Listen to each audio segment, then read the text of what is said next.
Hola, ¿cómo están? Bienvenidos a este espacio de la entrevista a través del hashtag, esta plataforma digital que tiene hoy televisión, diario y también radio. Ahí nos encuentra en www.elhashtag.cl. También agradecer a todos quienes nos siguen a través de las redes sociales, a nuestros más de 13.000 seguidores en Facebook y también, por supuesto, a los más de 12.000 seguidores en Instagram. Estamos creciendo también en TikTok, esta nueva red social que para nosotros es un poco más juvenil, pero lo tratamos de hacer con harto empeño. Ahí ya tenemos cerca de 4.000 seguidores, así que también para nosotros ha sido bien positiva esa red social. Esperamos el 2025 también comprometernos con ese sector también. Así que agradecer a todos quienes nos siguen, a quienes hacen crecer esta red informativa y por supuesto a quienes nos ven a través del 41.3, señal abierta de televisión digital. Hoy día nos detenemos un poquito en esta vorágine navideña, en estas compras. Seguro usted también está saliendo de su trabajo, yendo a su casa, y nosotros nos metemos ahí en la intimidad de su celular, en su plataforma. Sabemos que hay mucha gente que está trabajando y también nos sigue, y para nosotros todo eso es importante. Y hoy estamos con alguien importante también del mundo de la política, Paulina Larrondo, Seremi de Gobierno. Gracias por estar con nosotros, darte este tiempo para conversar un rato. Bueno, muchas gracias por la invitación. Siempre es importante participar, sobre todo de proyectos mediáticos que están recién. Claro, Lo nosotros conversamos. somos un medio joven, como le Claro, comentábamos fuera de cámara, pero que ha tenido ese sello como ciudadano de las redes sociales. Hoy día la gente, usted sabe, se informa principalmente a través de eso, y nosotros descubrimos que ahí había un nicho y nos metimos nomás con todo y empezamos a experimentar, por ver que podíamos, poniendo un cable, armar una cosa. Hoy día la televisión, antiguamente era impensado hacer televisión o hacer cosas con pocos elementos, era muy caro, pero hoy día la tecnología digital nos ha permitido democratizar un poco eso y llegamos a mucha gente gracias a estas tecnologías y también gracias a estos nuevos sistemas. Nuestra idea es conversar un poco más distendido, que la conozcan un poco más. Cuénteme un poco de usted, primero que todo, para la gente, para que la conozca, de su labor también pública, como también personal y profesional. bueno, yo soy antofagastina. Lo primero, eh, nací acá, estudié acá, tuve un periodo sí fuera en la tercera región a propósito de temas laborales de mi papá, pero luego retorné a la ciudad. Estudié también en la universidad acá, tuve ¿Dónde mi estuvo? formación profesional, con mucho orgullo de la Universidad Antofagasta, Ya, muy universidad bien. pública que tiene un rol acá en la región importante. De ahí han salido eh, varias autoridades, varios parlamentarios. Hay mucha vocación pública en esa universidad, que es algo yo creo que es muy valorable. Y bueno, he hecho en general mi vida acá, siempre desde la actividad política también, esto desde la universidad, donde me tocó asumir el centro de alumnos como primera mujer del centro de alumnos en una facultad que era un poco machista a propósito ¿Qué de facultad era? conducir el movimiento estudiantil. Derecho, la Ya, facultad de Derecho. ya. Así que ahí dimos un paso importante en cuanto a abrir espacio a las mujeres y bueno, y posteriormente también participando de los movimientos de mujeres, a partir de ahí también empezar a tener una actividad política un poco más pública. Y en lo personal, bueno, soy mamá, tengo 3 hijos, soy jefa de hogar y bueno, siempre ahí con el desafío de poder compatibilizar el desarrollo personal con el hecho de ejercer la maternidad, que las mujeres que tienen esa realidad sabrán que es muy difícil. Enfrentarse al mundo de la política desde la mujer es muy, muy complejo. Claro, como lo decía usted, ya es difícil en el medio como profesión, y ya en el mundo de la política también. Yo creo que se han estado los últimos años rompiendo algunos paradigmas ahí en ese sentido y darle el verdadero rol a la mujer, pero también a veces no solamente porque no haya los espacios, sino también que cuesta que las mujeres a lo mejor se atrevan a un tema más protagónico. ¿Cree usted que pasa eso también? Sí, bueno, desde el punto de vista del acceso de las mujeres a ciertos espacios, opera un mecanismo que es producto del machismo también, que tiene que ver con el techo de cristal, es decir, aquellas autolimitaciones que las propias mujeres se ponen, pero a propósito de que han tratado de abrir puertas y no les ha resultado. Entonces, la sociedad genera una inseguridad también en las mujeres donde se dice, pucha, es difícil llegar allá, no voy a poder llegar a ese lugar. Hoy día conversábamos con un compañero de trabajo y yo le decía que yo siento que, o sea, los números también así lo dicen, que las áreas donde a las mujeres más les cuesta estar es la política, donde se ha tenido que generar mecanismos como la ley de cuotas, por ejemplo, porque los partidos también son machistas. Cuando se arma una lista para candidatura, cuesta muchísimo que incorporen a las mujeres y por eso Lo tenemos vimos en esa la última ley, municipal, no había espacio no casi de había mujeres. ninguna Al mujer de final se candidata. incorporaron también y Así de es, corrientes más alternativas también, pero los así partidos es. más tradicionales no había espacio para mujeres. Es una situación bien compleja. Latinoamérica tiene uno de los índices más altos de falta de paridad y se han tenido que crear estos mecanismos que muchas veces no se entienden. O sea, yo escuché cuando salió la ley de cuota de personas que decían, bueno, ¿y por qué las mujeres tienen que tener una cuota especial? Y bueno, hay que tener una cuota porque no nos involucran en la política. Ahora también hay que decir algo, que bueno, nosotros los varones criados por mujeres, por ejemplo en mi generación, que tenemos micromachismos obviamente arraigados desde la crianza, cuesta cambiar esos paradigmas, pero yo diría que las mujeres también, porque las mujeres tampoco votan por sus pares, siempre votan más por hombres. Yo creo que también hay que cambiar un poquito eso, ¿cómo lo ve usted en ese sentido de la O sea, votación sí, paritaria también? la verdad es que lo que hay que comprender es que la desigualdad de género es un fenómeno cultural. Ya. Por lo tanto, genera patrones culturales que están instalados en todas las esferas de la sociedad. Entonces, es una forma de ver y de comprender la realidad a partir de la asignación de roles. Entonces, eso obviamente implica que las personas ven la realidad de esa manera y por lo tanto igual puede ver eventualmente una mujer que también haya recibido esa educación donde no es fácil reconocer por qué se generan las desigualdades, porque es principalmente un fenómeno cultural. En este sentido, para usted que ha ido avanzando, bueno, usted ya tiene también mucho más información porque trabajó directamente en justamente esa área, que fue el CERNAMEC, ¿no? Cuénteme cómo fue esa experiencia y cómo también se avanza en una región que es eminentemente machista por sus conceptos mineros, por su conformación, que también puede ser quizás más duro que en otras regiones, ¿no? Sí, me tocó, cuando llegó el gobierno del presidente Gabriel Boric, me tocó asumir la responsabilidad de Seremi de la Mujer y Equidad de Género en la región. La verdad es que fue un nombramiento que fue bien complejo para mí en el sentido de que tenía que estar a la altura de ciertas problemáticas que hoy día se estaban evidenciando y lo asumí con mucha responsabilidad. Y efectivamente, como tú indicas, en la región era complejo o es complejo Todavía. trabajar por la Hay igualdad un de tema harto de género. violencia también. Las estadísticas son bastante feas para nuestra región en el sentido de violencia de género y eso ha sido por años. Claro, la dinámica que genera la actividad minera, que es un espacio masculinizado, el 17% de participación son Femenino. mujeres, y hay todo un desafío que se han impuesto las empresas en cuanto a aumentar esa cantidad. Hay empresas que se han propuesto el 2025 tener una paridad de 50 y 50, pero ¿qué es lo que pasaba? Lo que a mí me tocó en un trabajo bien colaborativo que hicimos, teníamos una mesa de mujer y minería donde impulsábamos todos estos aspectos, pero el tema es que no es solo un número. Entonces yo siempre señalaba que, ok, podemos tener o debemos tener más mujeres en minería, pero ¿qué pasa con las condiciones en que se desarrolla el trabajo? Entonces, un ejemplo bien práctico, las EPP, eh, la Sí, ropa prácticamente la de ropa de protección seguridad para que las personal, personas claro. no venían antiguamente para tallas de mujeres. Claro. Entonces, las mujeres usaban esto, les quedaba grande, Tuve que ir cambiando para todo. embarazadas tampoco. Entonces son cosas que hay que cambiar y que no es solamente aumentar el número. En Chile hay muy baja cantidad de mujeres en espacio de toma de decisiones y sobre todo en el espacio privado. Claro, en el mundo empresarial privado no hay muchas mujeres que tengan capacidad de decisión y además hay un fenómeno complejo que el gobierno está trabajando con una ley al respecto que es la brecha salarial.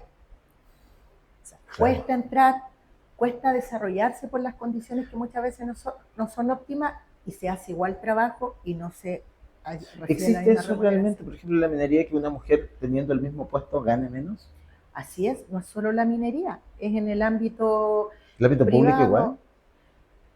Yo diría que en el ámbito público no es tan, porque está más regulado. Ya, En el caso de la empresa privada está más sometida a las dinámicas del mercado, ¿cierto?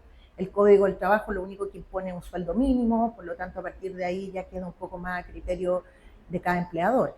Eh, pero se ve bastante, o sea, hoy día nos vimos en la necesidad del Ministerio de la Mujer de agilizar una ley de brecha salarial, porque es una realidad que vivimos en Chile. ahora, para ir cerrando el tema ahí como de la mujer, viene quizás la posibilidad de un postnatal de un año. Y son muchas las voces que han dicho que podría afectar incluso al mundo laboral de la mujer en el sentido que va a ser más caro y que no van a preferir contratar mujeres en una edad fértil precisamente por ese punto. ¿Cómo lo ve usted? Bueno, la maternidad siempre ha sido un tema que se ha debatido mucho en el ámbito laboral, ¿ya? Precisamente porque hay una realidad concreta y es que las mujeres no están, en menor grado están insertas en el mercado laboral. Y eso obedece a un montón de razones, donde una de ellas es precisamente los cuidados. ¿Ya? Muchas mujeres tienen que cuidar, no tienen redes de apoyo, por lo tanto, por ejemplo, para acceder a una jornada por turno de una empresa que me va a pagar bien, pero no lo pueden hacer porque ¿qué hago con mis hijos? Sobre todo las mujeres que están Claro. solas. Entonces, siempre ha sido un motivo de debate, pero la verdad es que las mujeres siempre hemos señalado que el pre y el postnatal, sobre todo, es una figura que se debiera mirar más profundo. En el gobierno del presidente Piñera se generó un avance que tuvo que ver con la posibilidad que los padres también tuvieran derecho al postnatal un par de días, pero que daba a voluntad de la madre traspasarle esos días. Entonces, ¿cuál es el tema? Que sigue siendo un derecho cuya titularidad es de la mamá y de la mujer. Por lo tanto, a la hora de evaluar, obviamente yo voy a decir quién tiene la titularidad de este derecho, lo tiene la mujer. Entonces, sigo cargando un rol Claro, que hemos, también perjudica la inserción. O sea, se claro, avanza, pero justamente. es complejo. Es complejo desde la mirada porque todavía no llegamos a esa copaternidad, a lo mejor de corresponsabilidad en Corresponsabilidad. todo sentido, porque ahí nuevamente dice, o sea, ella va a estar un año fuera, me conviene, no, tengo que contratar a otra persona, pagar igualmente el sueldo. Bueno, son temas que vamos a seguir avanzando, pero usted llega también a la Seremi de Gobierno, donde ser vocera tampoco es fácil en tiempos complejos. Yo creo que para el gobierno tampoco. Estamos ya finalizando este 2024, queda el último año, que yo siento que se ha pasado bien rápido y costó avanzar en muchas de las cosas que quizás se tenían planteadas. Yo diría que los grandes avances sociales quedaron estancados, tener una nueva ley de pensiones con todo lo que urge y llegar hoy día, no sé, a mi juicio, a conformarse con un 0,5 que propone la derecha y llegar quizás a 1 o 2 puntos de los 6 originales que había para reparto, siento que es quizás un poco mezquino, pero quizás lo último que se obtenga, tratando de obtener algo antes que termine el gobierno. ¿Cómo ve usted este proceso y cómo ha visto a la derecha en su papel obstruccionista más que propositivo para ir avanzando en ciertas negociaciones? Bueno, señalar primero que el programa de gobierno es un programa que siempre ha tenido la característica de ser transformador. Y ese principio nosotros no hemos renunciado a aquello. Pero también en esto hay que avanzar viendo también las condiciones políticas que tiene el gobierno y hoy día tenemos un Congreso que no es favorable a nuestro gobierno y eso ha implicado que nos ha costado muchísimo poder avanzar en el programa, que es un programa que además tiene reformas que son bien profundas, bien estructurales en materia laboral. Tú recién hablas del sistema de pensiones, que es un sistema que se ha querido cambiar desde la presidenta Bachelet al presidente Piñera. Y la verdad es que ha sido complejo porque el gobierno ha tenido que ir realizando mucho diálogo político, lo cual para una democracia es positivo, pero también muchas veces las discusiones no se dan a la altura de mira que el gobierno quisiera y caemos en otro tipo de discusiones donde se posterga lo importante que es resolverle los problemas a las personas. Y por otro lado, yo también diría que también fue complejo asumir el gobierno con un contexto económico que no era fácil, que veníamos desde la pandemia en materia de empleo, de Post inflación. estallido también. Claro, de inflación, que fueron temas complejos y por supuesto el tema en materia de seguridad, que es una urgencia para las personas y de la cual el gobierno nos hemos hecho responsable a través de gestiones inmediatas, como también fortalecimiento institucional con una reciente noticia que es una muy buena noticia que la vamos a implementar nosotros, que es el nuevo Ministerio de Seguridad. Entonces, efectivamente hemos avanzado en temas profundos. Las 40 horas es un tema que es súper determinante para mejorar la calidad de vida de los trabajadores. Hoy día los trabajadores van a tener tiempo más disponible en su minuto. O sea, es que cuando funcione siendo bien es progresivo. Sí, porque claro, es progresivo, pero ya también hay empresas que han ajustado, dicen ya tienes 12 minutos por día y pasa a ser como casi los 400 pesos de la ISAPRE. Entonces, cuando uno ve que hay esa disposición desde el otro lado, también pareciera que las cosas se difuminan un poco de la intencionalidad que tenían originalmente para quedar en cosas que no son tan reales, por decirlo de alguna forma. Así es, uno siempre apela a que se respeten los derechos en cuanto a cumplir su naturaleza. ¿Ya? En su minuto, el director nacional del trabajo, cuando se instala esa discusión, fue súper claro y dijo acá prima el acuerdo con las partes, si el trabajador no está de acuerdo no se implementa y acá hay que mantener el espíritu de la ley. Y el espíritu de la ley no es que el trabajador tenga 12 minutos menos, o sea, tiene que cumplir el objetivo. Claro. Ahora, ¿qué quiero señalar a propósito de esta resistencia que muchas veces se genera y no permite avanzar más rápido? Cuando nosotros tramitamos la ley de 40 horas, la ministra Jara se hizo una apología de que poco menos el país iba a venir abajo, como siempre quiebra.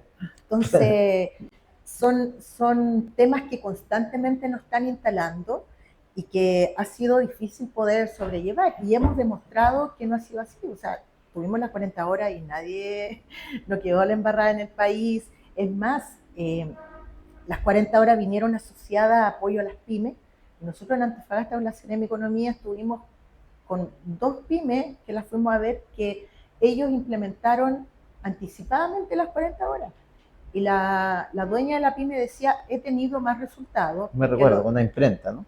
La imprenta. Claro, me recuerdo. Entonces ella decía, mis trabajadores están en mejores condiciones, tienen otra disposición. Entonces, la verdad es que ese tipo de cosas siempre las hemos tenido que ir sorteando. Lo mismo el sueldo mínimo. También iba a haber una debacle, si se apoyaba el sueldo mínimo, cosas que no... Lo que pasa es que siento que, objetivamente, como periodistas, en el sentido de que hay muchas cosas que yo creo que se pensaron de una forma, pero que no logran su efecto. Por ejemplo, cuando avanzamos sustancialmente en el sueldo mínimo, se llega a 500.000 pesos, pero seguido viene un alza de la energía eléctrica y las personas sienten que, pues, me subieron el sueldo, pero tengo que pagar el doble de energía, y que ahora viene, además, una nueva alza para esta región, va a llegar a un 60% de alza en un año. Entonces hay cosas como, bueno, el costo de la vida, toda una serie de cosas que pareciera que las intenciones de un proyecto original no lucen a cabalidad. Ahora, también usted hablaba de un poco de todas estas circunstancias que le ha tocado sortear al gobierno en su rol de vocera, que es precisamente comunicar. ¿Cómo siente que ha comunicado el gobierno gran parte de lo que ha hecho? ¿Hay, cree usted, problemas comunicacionales en muchas áreas? Porque siento que a veces hablamos mucho de eso, de la comunicación y cómo la contraparte o la derecha instala ciertas cosas, pero ¿qué capacidad tiene también el gobierno para manifestar claramente lo que se está haciendo y de qué forma se apunta con las cosas que se está haciendo? Bueno, yo creo que primero hay que entender un poco cómo en general la dinámica mediática funciona. O sea, para nadie es un secreto que muchas veces no se actúa desde la objetividad. Y eso siempre tiene como desafío que el gobierno pueda o logre entender o dar a conocer su relato, lo que está haciendo. Yo creo que el gobierno, a través de la ministra Vallejo, lo ha hecho bastante bien, ¿ya? La ministra y el gobierno, a través de ella, siempre ha enfrentado las dificultades que han sido complejas, dificultades, problemas que se han instalado fuertemente desde el punto de vista comunicacional. Y yo creo que se ha mantenido un relato. Y eso la verdad es que siempre ha tenido un desafío importante. Ahora, por supuesto, siempre todo es perfectible. Acá no Ahora, estamos además diciendo hubo que terremotos comunicacionales también. Primero pegó sí, muy fuerte el tema fundaciones, que yo creo que ha sido transversal a toda la gestión del gobierno, a todo el periodo me refiero, que ha estado marcado por eso.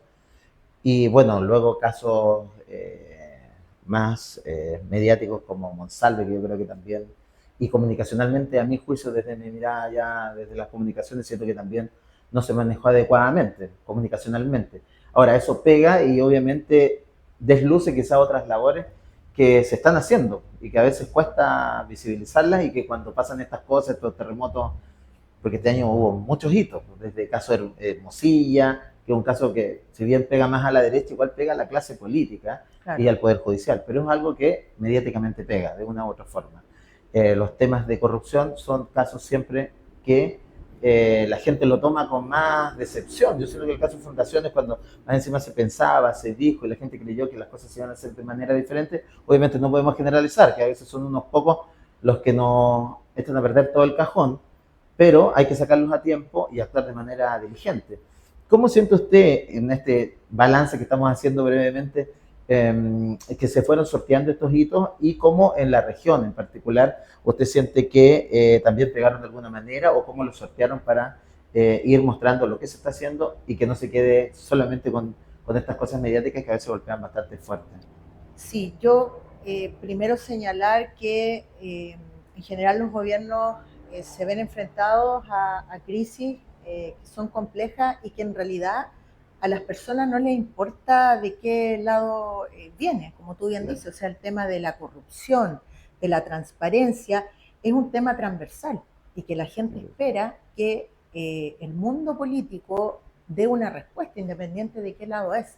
Entonces, bajo esa óptica, nosotros lo que hemos hecho es, y creo que es lo importante, es tomar acciones inmediatas. O sea, una cosa es que se instale un tema comunicacional de corrupción que a las personas, a la ciudadanía le afecta profundamente, porque además afecta a la democracia. La gente va perdiendo eh, la confianza en cómo funcionan las instituciones. A propósito, por ejemplo, de todo lo que está pasando con el Poder Judicial, donde el gobierno lo que hace es enviar rápidamente un proyecto de ley para modificar el sistema de nombramiento de los jueces. Algunos dirán, bueno, ¿por qué no se hizo antes? Hay muchas cosas que no se pueden, digamos... Bueno, pero en Chile en general somos más reactivos que Claro, proactivos. pero lo importante es que se haga, o sea, Sí, insisto, por lo una menos. cosa es que yo Sí. salga a responder comunicacionalmente y otra cosa es que yo le diga a la ciudadanía, ¿sabe qué? Vamos, somos proactivos y hacemos esto. El sistema de nombramiento de los jueces no se había cambiado, es uno de los más antiguos que tenemos.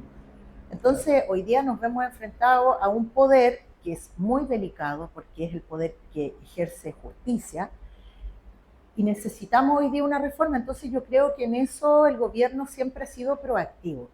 En materia de corrupción, se enviaron también una cartera importante, un paquete importante, digo, de reformas de transparencia. Hoy día hay nuevos sistemas, por ejemplo, en Contraloría, perfectos de rendiciones.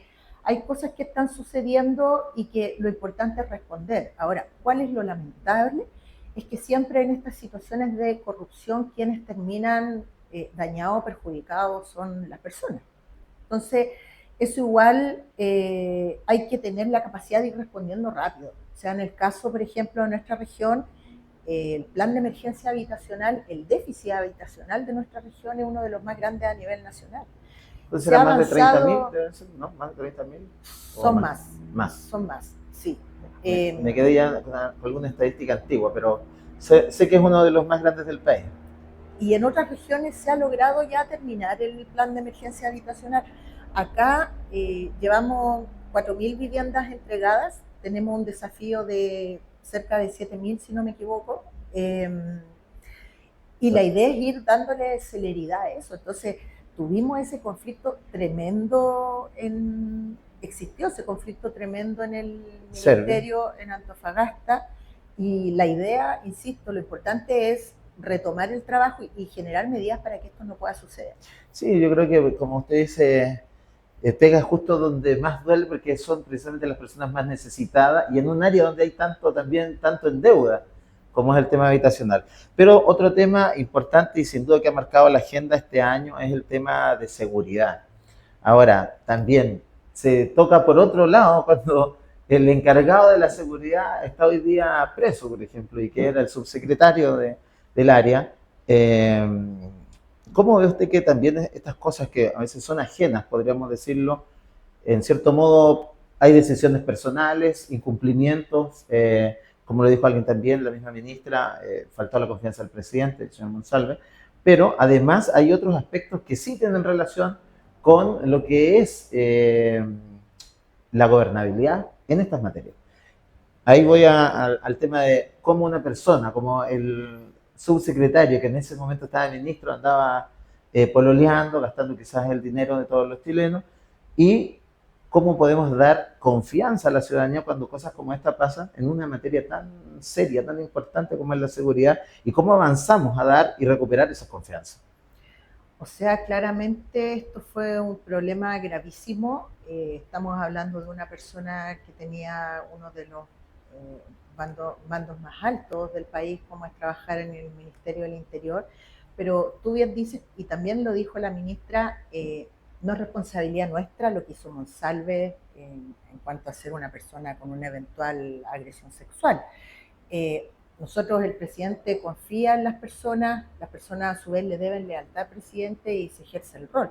Ahora, más allá de un día menos, un día más, lo importante, y vuelvo al punto anterior, es las medidas que se toman. Y lo importante es que acá, a poco tiempo de saber esta situación, esta persona estaba ya fuera de su cargo. Bueno, ahí salió un punto, un día más, un día menos, pero insisto, o sea, no es que lo mantuviéramos durante tanto tiempo. Entonces, él ya está fuera, tiene que enfrentar sus actos, su responsabilidad, y si hay algún evento de malutilización de recursos públicos, también se está investigando, y en ese sentido el gobierno siempre ha dispuesto y ha estado abierto a entregar toda la información, porque a nosotros también nos interesa que eso se pueda resolver.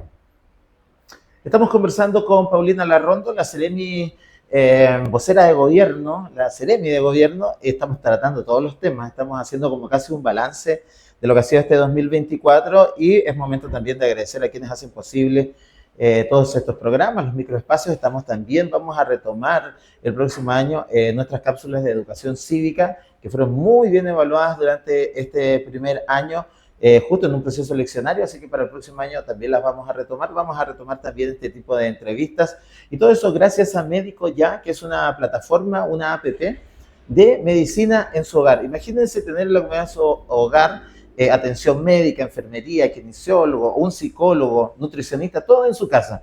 Necesita tomarse exámenes de laboratorio, también van y se los toman en su casa. Los exámenes se los entregan en línea y además, si necesita medicamentos, hay un sistema de delivery 24/7 que le va a llevar los medicamentos también a su casa. Todo por un monto fijo muy escaso. También si usted necesita trasladar un paciente o hay alguna emergencia, lo van a trasladar en modernas ambulancias. Así que todo eso es Médico Ya, investíguelo ahí. Hay un fono en pantalla que va a estar apareciendo y también en nuestra página web, y pronto estaremos ahí con la app para que usted la descargue en este nuevo lanzamiento de esta plataforma que llegó acá a Antofagasta para entregar una atención domiciliaria efectiva, de calidad y por sobre todo democratizando el sistema de salud. Así usted ya no va a tener que hacer filas, no va a tener que tener largas esperas, no va a tener que gastar mucho, sino que va a tener un sistema de un monto fijo donde va a estar cubierto usted y su familia. También agradecemos a Ópticas Multilook, otra óptica que también tiene un sentido social, igual que Médico Ya. ¿Por qué? Porque va a su junta de vecinos,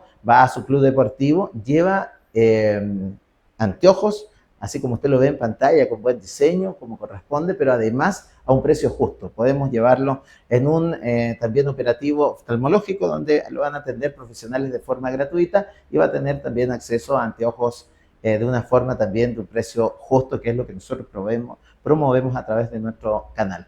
Todo esto es posible también a un equipo de personas que trabaja el tema de las comunicaciones. Quiere hacer usted una página web, tener un registro profesional de fotografía o audiovisual. Bueno, ahí está #agencia. que es la agencia que hace posible todo esto. Podemos incluso arrendarle el estudio, usted hace un podcast, hace un espacio como usted quiera, todo eso lo apoyamos nosotros con nuestro equipo. Hay de diseñadores y periodistas que trabajan con nosotros. Así que a todos ellos les agradecemos que hacen posible el espacio de esta entrevista. ¿Qué le parece, Seremi, todo esto que hace posible hoy día las comunicaciones así? Llegamos directo a la gente, a sus celulares, a sus redes sociales. Sí, me parece muy importante la responsabilidad social, informar con responsabilidad hoy día es un gran desafío. De hecho, para los propios medios, cuando hemos tenido conversaciones, nosotros manejamos un fondo de medios, es parte del trabajo No hemos que postulado hace aún, postularemos el el próximo año. próximo año, es parte del trabajo que tiene el ministerio. Ahí vamos a proponer un buen proyecto. Yo siento que es bueno el fondo de medios, pero siempre hay que hacer que salgan buenos proyectos también, en el sentido que tengan una misión también, siempre informar. Por ejemplo, yo postularía nuestras cápsulas de educación cívica a eso, porque siento que también hace mucha falta, salió la educación cívica de los colegios y hoy día hay que reforzarla, creo yo, porque hay mucho desconocimiento de las personas, lo vimos en el proceso eleccionario, lo vemos cada vez cómo la gente desconoce mucho de qué se trata o el rol de cada uno. Seremi, vámonos más a tierra derecha. Bueno, hay nueva autoridad comunal, hubo cambios, se reafirmó también Ricardo como gobernador, Ricardo Díaz. ¿Cómo ve usted este nuevo panorama? Se han mostrado ya primeros gestos para trabajar en conjunto con la delegación, el gobierno regional y el municipio, el gobierno local, cosa que no sucedió con la administración anterior. ¿Cómo ve usted estos nuevos cambios, estos nuevos aires en la administración pública? Bueno, nosotros como gobierno necesitamos tener autoridades locales que estén dispuestas a realizar una buena gestión. Lo importante para nosotros es que se pueda coordinar el trabajo porque eso apunta a las urgencias de las personas. Y en ese sentido me gusta ejemplificar, en materia de seguridad es súper importante el trabajo con las municipalidades. El presidente cuando anuncia el fortalecimiento de recursos en materia de seguridad, se relaciona, por ejemplo, con que se crea un fondo nuevo desde la Subsecretaría de Prevención del Delito que está destinado a los municipios y que no es un fondo concursable. Que es directo. Es directo. Para temas de seguridad. Para temas de seguridad. Entonces, por ejemplo, los municipios pueden levantar proyectos en materia de luminarias, en materia de cámaras, en materia de implemento de seguridad ciudadana. Entonces son cosas que contribuyen sin duda a la seguridad y que el gobierno pone a disposición los recursos. ¿Qué necesitamos? Que los municipios hagan gestión. Proyectos y todo. Proyectos. Entonces, si esto no se hace, se pierden los recursos y lo más grave es que se pierdan recursos para asegurar, digamos, el trabajo en materia de seguridad, que es lo que a la gente le importa. Sí, nosotros tenemos un plan de recuperación del centro, que es un programa que se seleccionaron solo algunas comunas a nivel nacional y que el presidente cuando hizo una de sus visitas acá dejó como mandato que se trabajara por la recuperación del centro de Antofagasta. Ahí era el arreglo también, ¿no? La pintura. Particularmente en la Plaza del Mercado, en que hay un proyecto que se disponen recursos a través de la Subdere, donde se deben levantar también proyectos de acera, interviene el Serviu, cambiar estas partes donde están los kioscos, que hoy día fueron tomados muchos por gente en situación de calle. Hay un problema ahí en esa plaza que yo creo que viene de harto tiempo ya, que hay temas de consumo, de microtráfico, de incivilidades que confluyen ahí, ¿no? Ese es un buen ejemplo porque ahí necesitamos varias líneas de acción. Yo siempre digo, la seguridad no es solo materia, no es solo más carabineros en las calles. Hay que trabajar en recuperación de espacio. Tenemos que ocupar ese espacio, iluminarlo, arreglarlo, no permitir que exista comercio ilegal, por ejemplo, ocuparlo con actividades culturales, con actividades deportivas, que es algo también que considera este proyecto. También, por supuesto... De hecho, esa plaza estaba diseñada para hacer eventos. Así es, está diseñada, ¿no? Y es una plaza que está en el corazón de los antofagastinos y que hoy día, lamentablemente, las familias sienten que es un espacio que ya no pueden acudir. ¿Por qué me iba a ese punto? Porque dentro de los recursos que se destinan a la recuperación de ese espacio están recursos también disponibles para las municipalidades. Por ejemplo, mejorar las fachadas del lugar. Entonces, ¿Qué pasó con particularmente con la Municipalidad de Antofagasta? Esta es una información que se puede pedir. Se devolvieron recursos. Claro. Entonces, Hubo mucha falta de gestión en la administración anterior. ¿qué Claro. pasa? Que no podemos avanzar. Ahora, para la gente le da lo mismo. Y no, la y gente pensando... quiere que se avance, que se hagan cosas.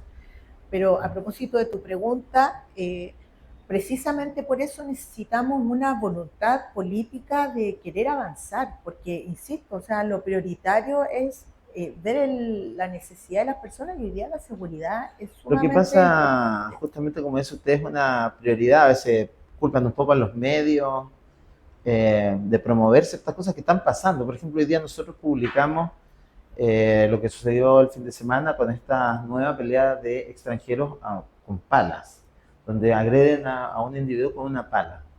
O sea, eran cosas, incivilidades que no se veían en nuestras calles hace algunos años. Entonces, nosotros la publicamos porque la gente hay una preocupación y obviamente eso ya tiene más de 5.000 reproducciones en un rato. Nosotros no solamente lo vemos por ese lado, sino que vemos que ahí hay una preocupación y hay algo. La gente empieza a opinar, empieza a interactuar, empieza a compartir ese video, porque siente que, mira, lo que está pasando, ¿cómo es posible? Entonces yo creo que tiene usted mucha razón en el sentido de que es una preocupación latente. Nosotros como medio de comunicación lo vemos diariamente, pero también ahí es cuando también se requiere de acciones concretas, de la intervención de ciertos lugares, de ciertos espacios, de ciertos territorios que obviamente están tomados por, bueno, el microtráfico, el narcotráfico y por supuesto también el crimen organizado ya de una forma más grande. Estamos en un periodo de fiesta y también hay un tema de seguridad. Hay un plan de fiesta segura. Me gustaría que me contara un poco cómo se va a reforzar. Hay más personas en las calles, hoy día venimos de almorzar y está lleno. Hay más circulación también de efectivo en las calles y es también motivo porque los delincuentes también aprovechan esas circunstancias para estar ahí al acecho. Cuénteme un poco de esta fiesta segura y cómo lo proyectamos también al verano. Sí, el proyecto, el plan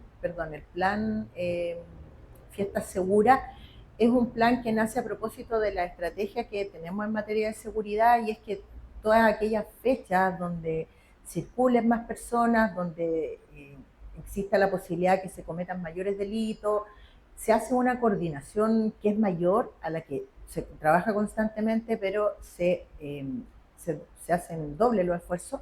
Y en eso hemos hecho un plan de fiscalización donde ya hemos realizado en algunos lugares la chimba, el sector del centro también, las fiestas clandestinas que estaban en sectores costeros que se van cambiando, pueden estar claro, en la nueva playa de las Chimas que todavía no se inaugura, pero se juntan ahí, a veces se juntan en el Trocadero, claro, a veces más al norte, pero que de ahí hay cientos de autos y fiestas clandestinas en las calles. A eso supongo. Eso implica un alto nivel de coordinación.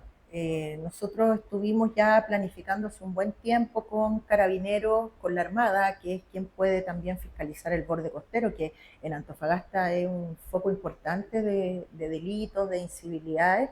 Se trabaja con la PDI, se trabaja en materia de salud también, que ahí tenemos las fiscalizaciones, sobre todo respecto al expendio de alimentos, que es un tema complejo y que yo siempre digo, igual necesitamos la colaboración de la comunidad. Siempre, O sea, siempre. si las personas saben que es un negocio que no cuenta con ningún tipo de autorización, tampoco puedo yo propender a que eso se siga desarrollando y simplemente no compro en ese lugar. Y hacemos esa coordinación que es mayor para precisamente disminuir todo esto, incluso tenemos a CERNAC también haciendo difusión del derecho de los consumidores, que llamó mucho la atención. Estuvimos en la calle con la gente que no se conoce mucho los derechos del consumidor. Bueno, Entonces, eso ahí también hay ahí falta de estuvimos información, yo creo. reforzando la difusión, porque sobre todo en este periodo que se reciben productos y que muchas veces quieren ser devueltos, cambio, y ahí hay una serie de derechos que tienen los consumidores y que muchas veces se desconoce. Tuvimos en esta planificación, vamos a continuar hasta la fiesta de fin de año y posteriormente al verano seguro, donde también ahí se toman otras medidas más acorde al periodo estival, que es, por ejemplo, el cierre de los petriles, que es algo súper determinante en nuestra ciudad. Se juntan muchos vehículos a hacer fiesta en el borde costero, entonces ahí La idea es poder reforzar, impedir esas situaciones y ahí se genera un petril, que no lo es todo, ¿cierto? Pero se hacen ahí esfuerzos mayores. También se fiscaliza bastante el acceso a las playas, que ese es un tema también que tenemos como país, que hemos visto casos bien complicados, que las playas son bienes de uso público, por lo tanto tiene que haber un espacio donde las personas accedan. Son siempre ese tipo de circunstancias las que tenemos Ahora, que una cosa es reforzar. tener acceso a la playa, poder ir, disfrutar de la playa, y otra cosa es ir e instalarse un mes en la playa con todo lo que eso implica y que muchas veces los vecinos que viven en ese sector reclaman. ¿Cómo ven eso también? No sé si le toca al gobierno fiscalizar con alguno de su gente esos aspectos también de gente que se toma la playa de alguna manera, se instala, va a acampar, pero que no están todas las condiciones sanitarias para hacer algo así. O sea, de hecho, los campings son zonas que están delimitadas para y tienen ese fin. Pero ¿Ya? no existen aquí casi, ¿no? La gente va y se toma la playa nomás y se instala. Tenemos ese problema que las personas se sientan en lugares que no están autorizados para ello. Ahora, todo lo que tiene que ver con el borde costero, eso lo ve la Policía Marítima, que es una institución que también trabaja de acuerdo a los planes estratégicos que tenga el gobierno y todo eso también se evalúa, se focaliza donde ocurren más este tipo de situaciones. Ahora, siempre es difícil manejarlo todo, pero se hacen ahí esfuerzos para que esta situación no ocurra. Para ir cerrando, hay temas también en estos días de la fiesta de final de año, no hay show pirotécnico autorizado, pero siempre hay problemas, cuando, especialmente cuando no hay, siguen siendo los fuegos artificiales un problema en la ciudad, lo vemos incluso durante el año en ciertas zonas un poco marcadas por el narco, pero también el uso muchas veces de niños, hay accidentes, hemos tenido varios incendios también en los últimos días que tienen relación, una, con las malas instalaciones eléctricas y por otro lado también con el uso ilegal de alguna forma y venta ilegal de los fuegos artificiales. Quizás sería momento para hacer un llamado a la ciudadanía a evitar estas conductas y no hacer uso de estos fuegos de artificio que se constituyen en un peligro no solamente de generar estas emergencias, sino de niños quemados que muchas veces llegan y los tratamientos son costosos, son caros, son dolorosos. O sea, esa prohibición tiene un argumento muy potente que es lo que tú indicas. O sea, eh, disponer de esos fuegos artificiales ha implicado que hay niños que han sido, como tú dices, se han quemado, hemos tenido incendios, entonces son cosas que exponen demasiado la salud de las personas y también del entorno, por supuesto. Entonces, el llamado es a tomar conciencia de que ese tipo de cosas nos puede pasar a nosotros, en nuestra familia. Si vemos a alguien que está en esa circunstancia, no ser parte de eso, la verdad es que es bien difícil porque también existía un arraigo, todos Como costumbre, sabemos, una claro, tradición, entonces claro. La después quema se, de monos es algo también cultural, claro, Tocopilla es un tema muy desarrollado con eso. el tema es que también tenemos que velar y cuidarnos de nuestra salud. Entonces, esto tiene un argumento y el llamado, por supuesto, hay muchas campañas comunicacionales que también se van a empezar a realizar, que se realizan constantemente, el uso del hilo curado, o sea, son cosas que incluso pueden llegar a ser fatales. Así que uno esperaría que las personas fueran parte de tomar conciencia de estas prohibiciones. Para ir cerrando, Seremi, ¿cuál cree usted que es la noticia más positiva que podría haber existido en este periodo, en este año, de parte del gobierno hacia la ciudadanía? Sin duda, considerando lo que para la gente es importante, yo creo que hoy día contar con un Ministerio de Seguridad, yo creo que es una muy buena noticia para el país. ¿Era necesario, cree usted, tener un Ministerio de Seguridad teniendo un Ministerio del Interior con recursos, con gente, con subsecretaría? Lo que sucede es que la seguridad es un tema tan complejo que requiere un fortalecimiento institucional. O sea, necesitamos un Estado robusto en cuanto a dar una respuesta de la dimensión que el tema tiene. Sí, porque Porque también aquí, cambió la delincuencia, porque hoy tenemos un crimen organizado que no por existía. lo mismo, o sea, la criminalidad es más compleja. Uh -huh. Y al ser más compleja, requiere una estrategia más compleja. No solamente, insisto, en más carabineros a las calles, sino también cómo se coordinan las policías, cómo pongo a disposición recursos en materia de prevención, en materia de reinserción, es un tema muy amplio y que hoy día estaba alojado en un ministerio que tiene otro rol también, que es la coordinación política del gabinete y que no era su principal función. Y hoy día nos enfrentamos a una criminalidad que no teníamos en el país, que se fue desarrollando durante los últimos 10 años precisamente porque el Estado no tuvo la capacidad de dar una respuesta. Entonces, hoy día tener esa institucionalidad, que el único objetivo que tiene es crear políticas públicas en materia de seguridad, no tiene otro trabajo.